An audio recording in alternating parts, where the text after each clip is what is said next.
Cashew farmers in Mtwara optimistic of getting bumper harvest in 2024-2025 season.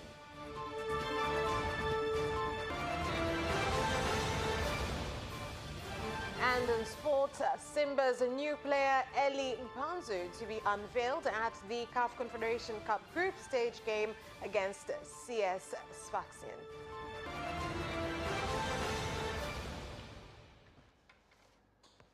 Good evening. This is Capital News at 9:30. My name is Vanessa Victor. Let's get started with the national news.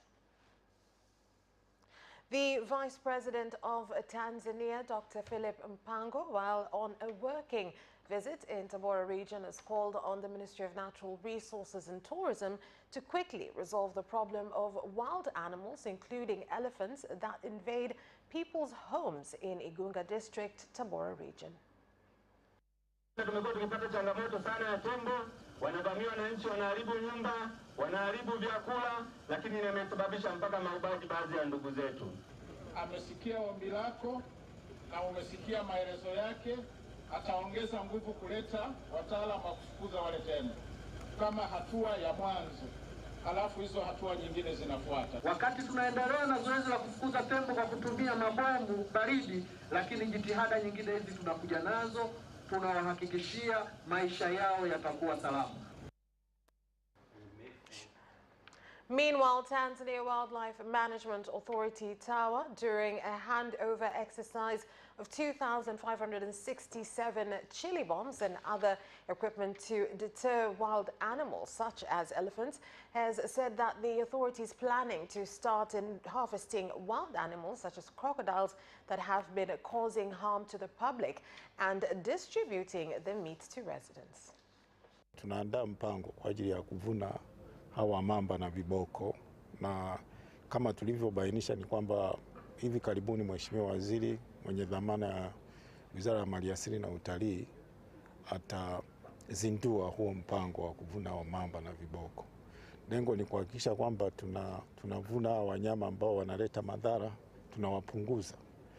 Lakini pia kwenye kuwapunguza kutakuwa na yatokanayo kama nyama. Hizi nyama tunakusudia kuzigawa kwa wananchi, lakini tutakuwa na utaratibu maalum, kwa maana tutashirikisha pia madaktari wa mifugo kuhakikisha kwamba ile nyama iko salama.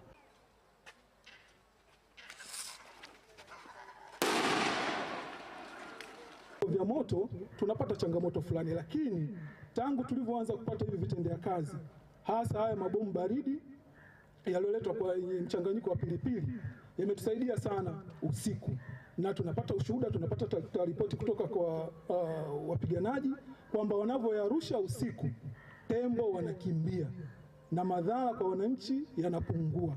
Lakini vile vile ameenda kutuletea faida kama ambavyo tulivyoona afande kwamba kuna mgawanyiko katika hivi vitendea kazi.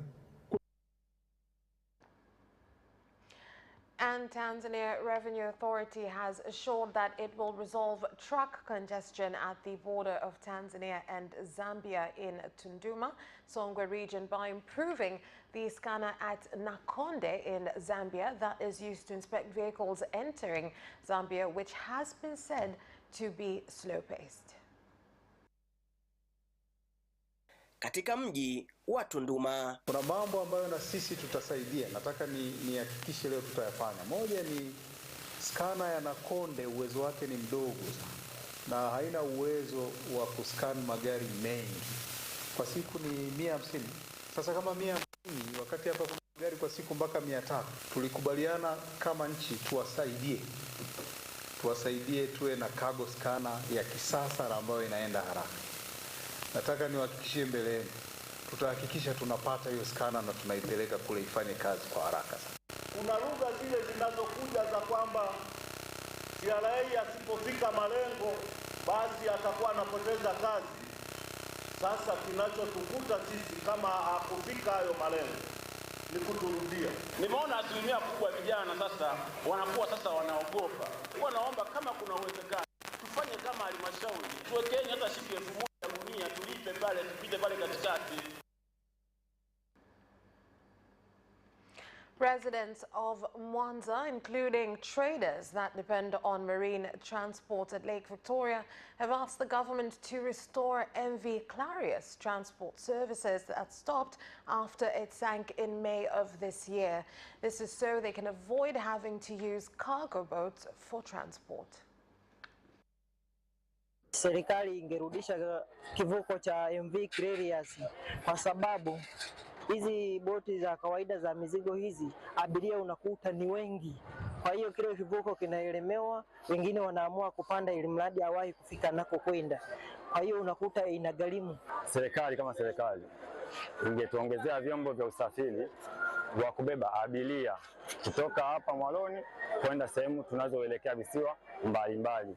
Tofauti na hivi vyombo vingine vya mizigo viwepo na vya abiria viwepo, kwa sababu abiria anapopanda kwenye chombo cha abiria akienda kwa kinua mzigo wake atapakia kwenye chombo cha mzigo. Najua kwamba kuna upungufu wa vyombo vya usafiri majini, na kwa sasa hivi kuna kupitia TEMESA wanaendelea na ujenzi wa vivuko zaidi ya 6 ambavyo ni vipya kabisa, vitaweza kuwekwa katika ziwa hili Victoria.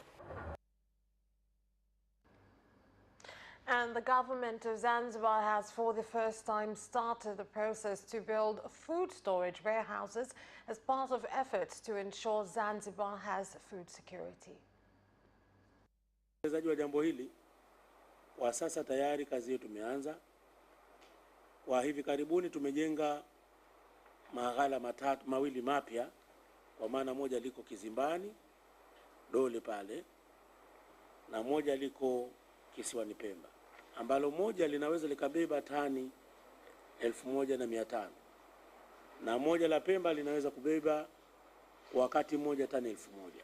Kwa hiyo tani 2,500 katika mpango huu, katika kipindi hichi ambacho tumetakiwa tutekeleze kupitia ilani, tumeweza kukamilisha kazi hiyo. Na hapa ilikuwa ni 3 lakini tumeweza kujenga 2.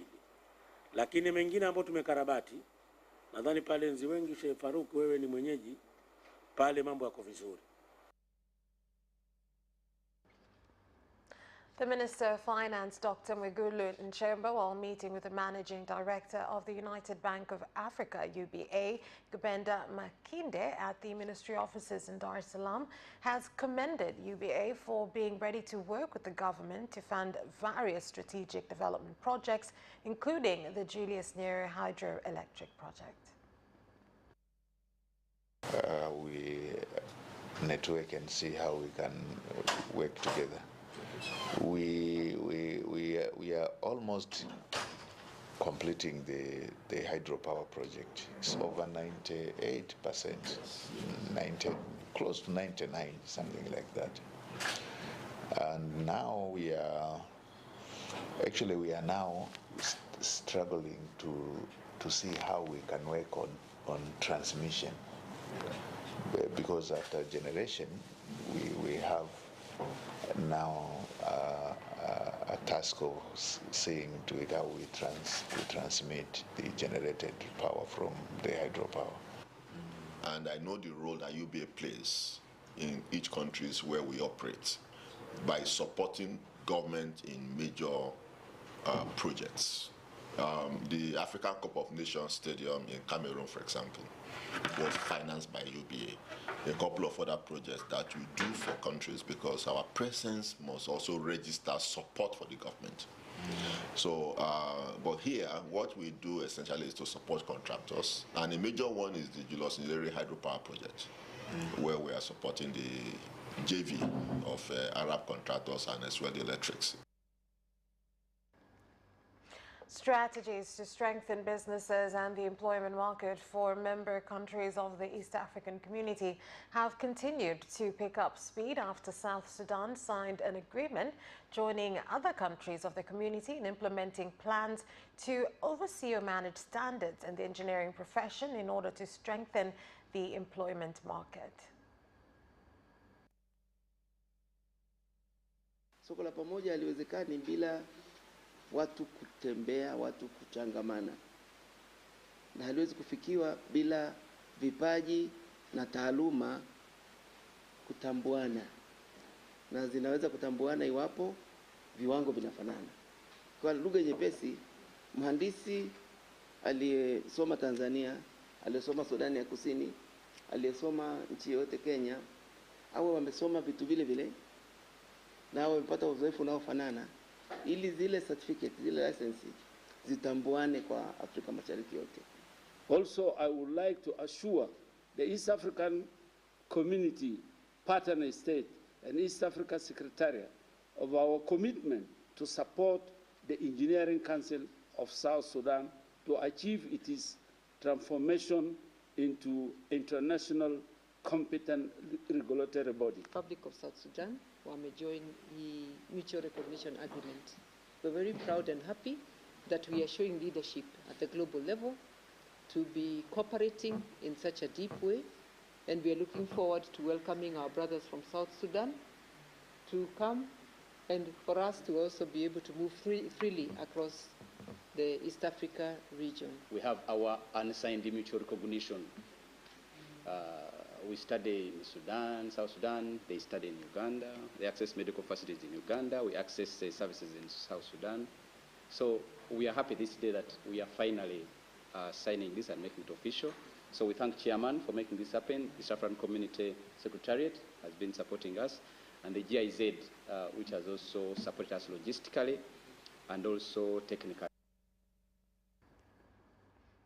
The Russian embassy in Tanzania has launched a special campaign for Tanzanian students that will enable them to apply for scholarships to study in Russia, where the tuition costs will be covered by the Russian government.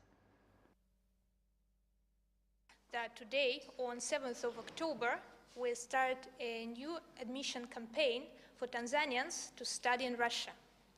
From Soviet era, Russia has continued to give Tanzania educational support through allocation of the Russian government scholarship for higher education and specialized training in various fields.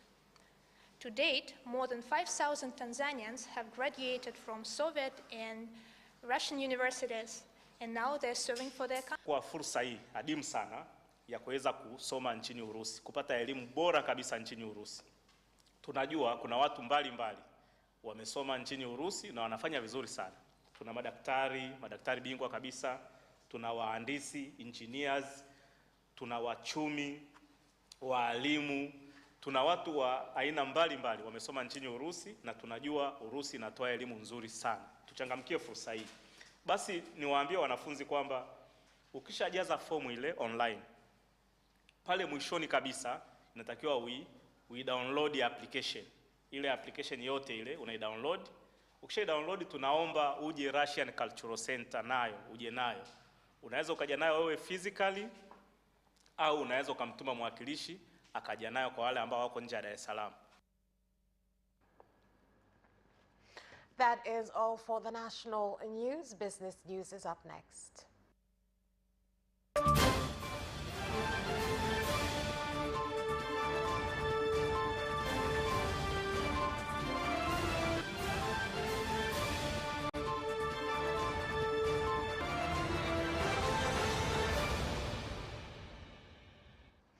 Welcome back, and now in business news. Cashew farmers in Mtwara region are optimistic that they will get bumper harvest in the 2024-2025 season in comparison to the previous season due to timely distribution of agricultural inputs. Na hii imechangia kwa asilimia kubwa, imetokana na serikali imetuangalia sana kwenye dawa. Na niwaambie wanunuzi wa korosho, minada tunaanza Ijumaa wiki hii. Tunaanza na chama cha TANECU, tutaendelea na vyama vingine. Kwa hiyo niwaombe sana wanunuzi na watu wote ambao wanataka korosho kutoka Tanzania. Sisi tuko tayari kwa ajili ya kuanza minada siku ya Ijumaa. Zanzibar Utilities Regulatory Authority ZURA has announced new fuel prices which show a drop in the price for petrol from 3,164 shillings to 3,008 shillings a litre, with diesel selling at 3,111 a litre, down from 3,247 shillings. Bei za mafuta kwa mwezi huu Oktoba 2024 ni kama zifuatazo. Kwa mafuta ya petroli bei ya mwezi Septemba ni 3,164.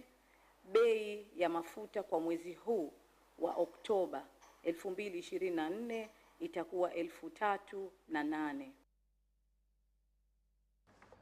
Cooperative unions have been urged to motivate youth to engage in coffee farming as production of the crop is low, with production in many areas left to women.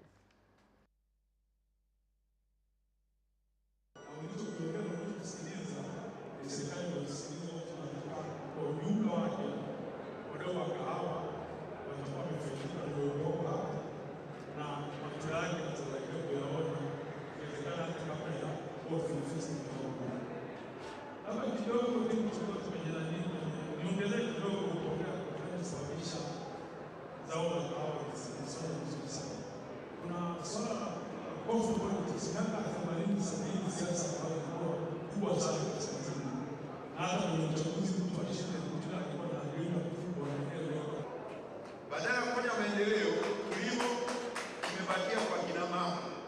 Jamii sasa hivi tumewatenga vijana na wanaume. Tumestiki sana kwa kina mama. Matokeo yake sasa vijana wanapotea.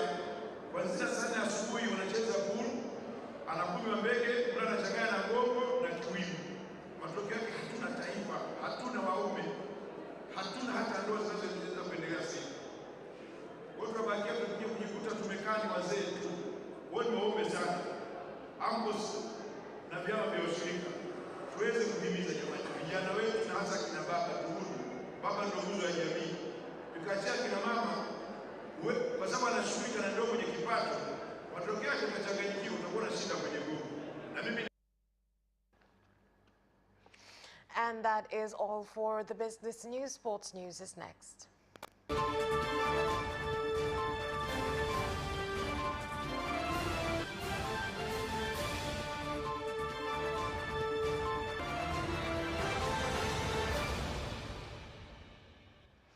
And now in sports. Simba fans are expected to see their new player Eli Mpanzu in December when they face CS Safsen in the CAF Confederation Cup group stage game. Disemba 15 dirisha dogo la usajili litakapofunguliwa. Kwa hiyo kuna uwezekano wa kumkosa kwenye mechi ya mwanzo dhidi ya Bravos tarehe 27. Baada ya hapo mechi zinazokuja baada ya tarehe 15 kuna uwezekano mkubwa tukaanza kumtumia Eli Mpanzu. And 8 sailors from the national team will depart on Wednesday to the Seychelles for the IODA international competition, which will involve 13 countries. Na vijana hawa ni vijana ambao wamekuiva kwa sababu wamekuwa wakishiriki mashindano. Wengi wao hii ni kama mara 4 wengine. Kuna wengine walianza Msumbiji, South Africa, na wengine wakaenda mpaka Morocco, lakini ni wawili ambao ndio wageni. Hao wengine wote ni katika timu ya watoto 6, manake kuna watoto 4 ambao ni wataalamu kweli ambao wao tunawategemea, tunaamini watafanya vizuri. Football fans in the country have expressed confidence that Tanzania can attain 4 points from Congo, 1 in Congo and 3 at the Benjamin Mkapa Stadium in the AFCON qualifiers. Timu yetu wakiwa waangalifu wakacheza kwa jihadi na makosa ambayo Taifa Stars imekuwa ikiyafanya katika mechi za hivi karibuni wakafanyia kazi. Mimi naamini kabisa nyumbani tunaweza tukapata pointi 3. Kwa hiyo kwa Kongo tukipata pointi 4, ninaamini kabisa tunaweza tukawa katika nafasi nzuri zaidi. Zinawezekana kwa timu yetu ya sasa hivi, zinawezekana kwa sababu kocha anavyopanga kikosi na alivyochukua wachezaji na kuongezea Mbwana Samata na wengine, uwezekano upo. Timu yetu sio mbaya. Kwa hiyo ukija kumwangalia mchezaji wetu kama aliyoongezwa Samata, ana kitu bado cha kuwaambia vijana kwamba nini tukifanya hapa tunataka tukapata ushindi. Kwa hiyo tukupambane na bado tukapata ushindi timu ya taifa. And that sports item ends our news bulletin. On behalf of everyone who worked to bring you this bulletin, my name is Vanessa Victor. Thank you for watching. Good night.